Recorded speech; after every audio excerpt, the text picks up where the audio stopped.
Bonjour mes amours, j'espère que vous allez bien. Aujourd'hui, je voudrais vous parler d'un sujet qui touche tout le monde. Mais c'est surtout pour les jeunes que je voudrais faire cette vidéo, les jeunes qui écoutent. Parce que je suis encore jeune, je vais avoir 28 ans, mais j'ai l'impression qu'il y a un gros décalage entre la génération d'aujourd'hui et la mienne. Et je voudrais vous parler principalement de mon expérience avec l'alcool. Parce que j'ai eu des mésaventures et je voudrais faire prendre conscience, et en même temps que moi j'en parle, j'en prends doublement conscience, je le fais aussi pour moi cette vidéo-là, que parfois on se met en danger soi-même et il y a des choses qui pourraient être évitées. Et je me dis que si j'en parle et qu'il y a certaines personnes qui vont peut-être faire plus attention après cette vidéo, je l'aurais pas faite pour rien. J'ai commencé avec l'alcool assez tard en fait. J'ai peut-être pris mon premier apéro vers 17-18 ans et encore c'était vraiment un tout petit peu là, 3 fois rien. Parce que j'ai eu une mauvaise image de l'alcool durant toute mon enfance, adolescence. Il y a une personne que j'ai beaucoup côtoyée et qui avait un drôle de rapport avec l'alcool, comme beaucoup de personnes, et ça a gâché pas mal toutes les parties, toutes les fêtes de Noël, les anniversaires, etc. Et j'ai vécu les crises, les pleurs, tous les mauvais côtés de l'alcool, je les connais par cœur, pour les avoir vécus pendant des années et avoir supporté ça pendant des années. Et il y a eu des bouts où vraiment c'était dur. Et je me suis dit, jamais je vais me rendre jusque-là. Et c'est pour ça sûrement que j'ai commencé assez tard, parce que je me dis, oh, je sais pas quelle réaction moi je vais avoir quand je vais boire. Il y en a qui ont l'alcool méchant et il y en a d'autres que c'est tout le contraire. Dieu merci, je fais partie de cette deuxième catégorie. Alors j'ai commencé à boire petit à petit, et quand je sortais en boîte avec des amis, là c'est l'alcool fort qui coulait à flot. Plus ça allait, plus c'était tous les week-ends, plus je pouvais plus m'amuser sans alcool. Je pouvais pas passer un week-end sans boire, et quand je dis boire, je pouvais aller jusqu'à une dizaine de verres de vodka. C'était comme beaucoup trop, surtout par rapport à ma morphologie, on s'entend là. Et plus le temps passait, plus l'alcool n'avait plus d'effet sur moi. C'est-à-dire que je pouvais, à un moment donné, boire 10 verres de vodka et être quasiment normal, là. Ça me faisait plus d'effet et wow, ça a commencé à me faire peur. Je me suis dit, c'est comme l'alcoolisme. Je sais pas à partir de quel bout on peut dire qu'on est rendu alcoolique, mais quand l'alcool fort fait plus d'effet sur toi, pose-toi les questions. Fait que j'ai arrêté de sortir. Ça avait plus de sens là, tu sais. Ce genre de monde, je parle des boîtes, tout ça là. Tu te crées tellement une bulle de wow, je me sens bien, parce que quand tu bois, forcément, tu sais, t'es plus poigné là. Moi là, encore aujourd'hui, quand j'ai pas bu, j'ai du mal à danser spontanément, tout ça, devant du monde. Je sais pas trop pourquoi. Je suis pas quelqu'un de si timide que ça, mais en tout cas, j'ai du mal à me lâcher vraiment. Puis quand je buvais, je me croyais dans ma chambre. Puis c'était le party. Je m'en foutais complètement, j'étais dans mon monde. Et c'est vrai que j'ai vécu des très très bons moments. Et pour le bon côté, je ne regrette pas. Mais tous les mauvais côtés, on va en venir à ça. Et voilà. Un jour, c'était, je pense, début 2009, donc ça fait quand même quelques années. J'avais, je crois, on va dire 22 ans, là. Et c'était un week-end où j'étais en formation et là j'avais un week-end off et j'avais invité une amie à boire l'apéro chez moi. C'était début janvier, je me souviens, on avait eu une bouteille de champagne avec le patron. Et on avait bu, mais assez raisonnablement, on va dire, sauf qu'on avait un peu mélangé champagne et qu'est-ce que j'avais acheté? Je sais plus si c'était de la passoa ou quoi, en tout cas. Donc on est sorti de chez moi vers 11h du soir et on s'est dit on va aller continuer notre petite soirée dans un bar qu'elle connaissait. Et c'est ce qu'on a fait, on est arrivé là-bas, on a pris un gros cocktail. Wow.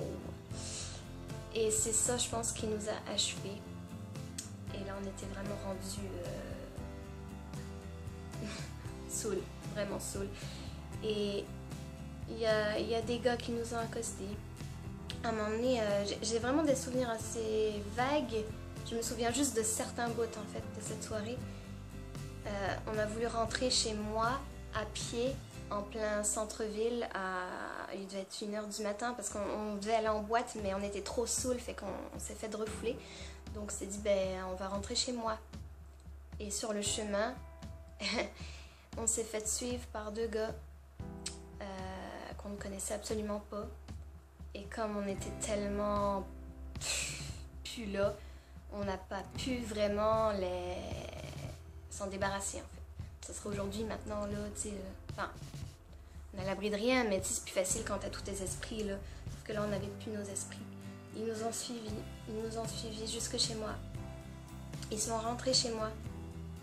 Et de dire ça, je me dis, mais comment j'ai pu les laisser rentrer, genre, mais j'étais tellement plus là.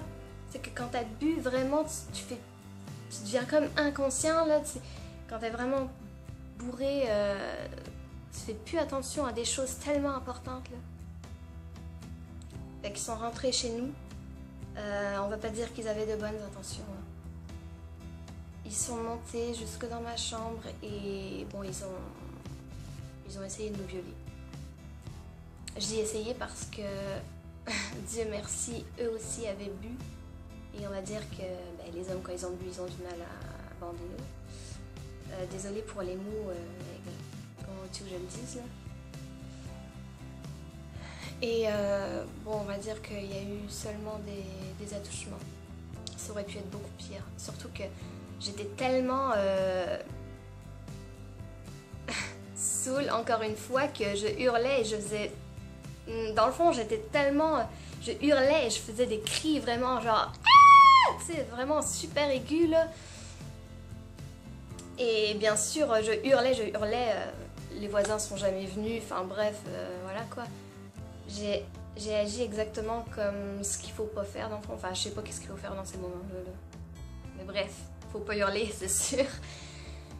Et je me souviens d'un bout où j'étais allongée sur mon lit. Et je me suis retournée comme ça et j'ai vu ma chum et le gars sur elle.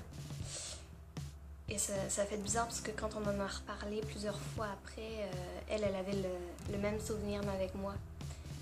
Moi, un gars sur moi, quoi. Puis, tu sais, je me dis, il y a vraiment une étoile, là.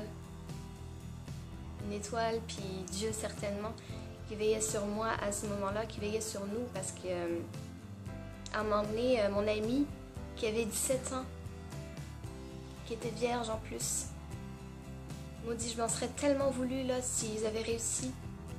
Enfin, je m'en serais tellement voulu pour nous, mais surtout pour elle, parce que c'était moi la plus âgée et j'aurais dû veiller sur elle, mais j'en étais incapable dans cet état-là.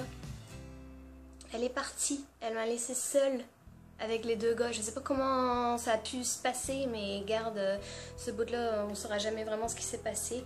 Sauf que je sais que bon, il n'y a pas eu de pénétration parce que ben, dans ces cas-là, il y aurait eu forcément des douleurs et tout ça. Moi, j'ai rien eu. Le lendemain, je me suis simplement réveillée, déshabillée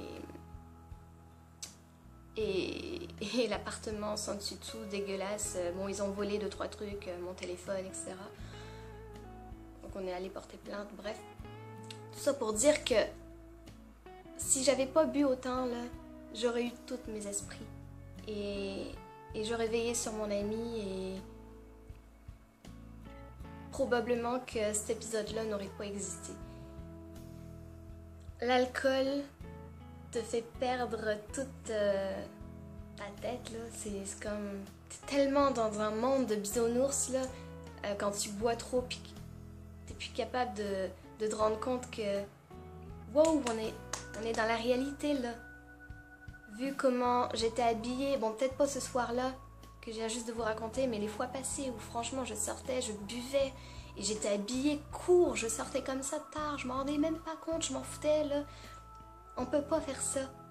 On peut pas faire ça quand on est jeune.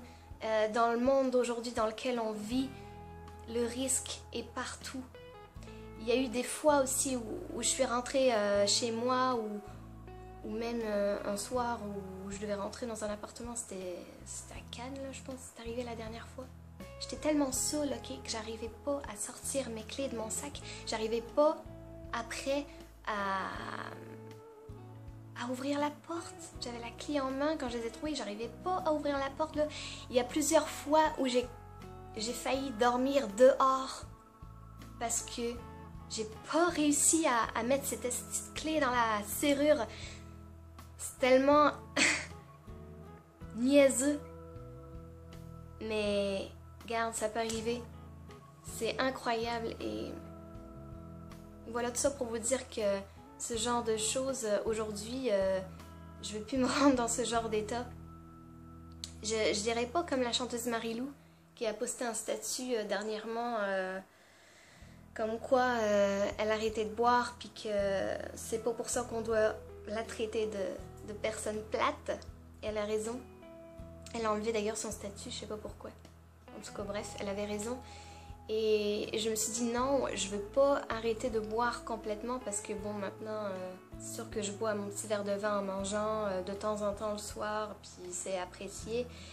Mais je me rends plus saoule comme ça, comme avant, autant de fois, parce que quand tu grandis et que tu prends conscience du danger, wow, tu sais... J'aimerais ça, vivre dans un vrai monde de bisounours, puis tout le monde il est beau, tout le monde il est gentil, comme quand j'ai bu, parce que quand j'ai bu, j'ai tendance à aimer tout le monde, puis tout le monde est beau, puis je t'aime, puis blablabla. Ça c'est le fun, mais regarde, et puis le lendemain, là, c'est toujours moins le fun, là, le lendemain, là, tu sais, quand t'es... gueule de bois. Je sais pas comment on dit au Québec...